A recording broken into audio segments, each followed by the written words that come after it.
You want to play fast? Check this out.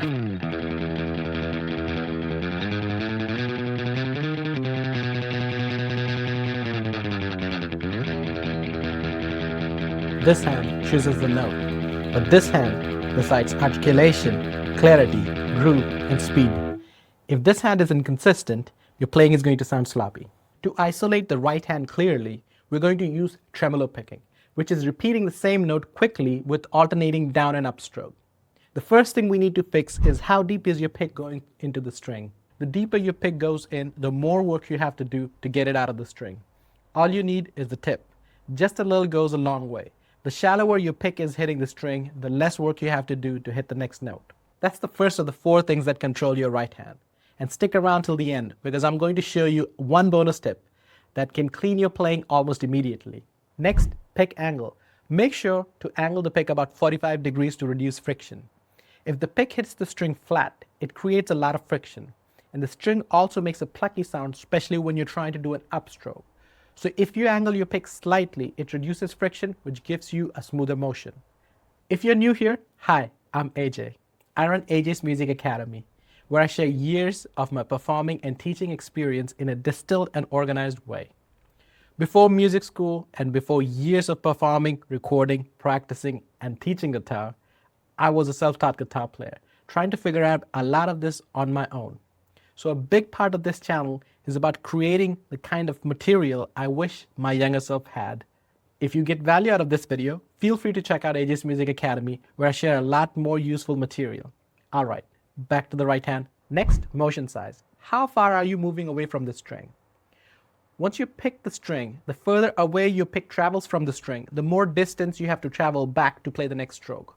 Reduce the motion size. Smaller the motion, smaller the distance your pick have to travel for the next stroke, making you instantly faster. Next, tension. Tension is one of the biggest things holding guitar players back. This one's sneaky because you don't notice it, and over time it builds. When you try to focus on making something perfect, you start to do these tiny motions that build stiffness. Your wrist gets tighter and tighter. You may hunch your shoulder. You may clench your jaw. You may not even be breathing right. All of these things are signs of tension. Now, the bonus, timing. No matter how good your picking motion is, your playing would sound sloppy if the timing is not locked in.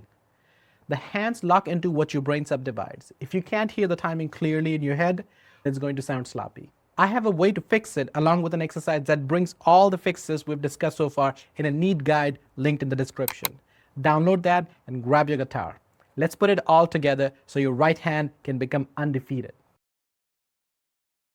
We're going to start by counting even 16 notes. 1 E and 2 E and 3 E and 4 E and. And when you feel comfortable, hold your pick so only the tip is sticking out. Angle the pick at a 45-degree angles. Then we're going to pluck even 16 notes on the 6th string.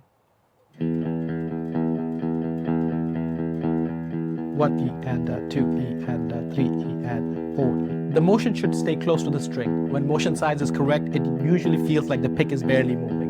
While you're doing it, start scanning. Is your wrist getting stiffer? Is your forearm getting tired?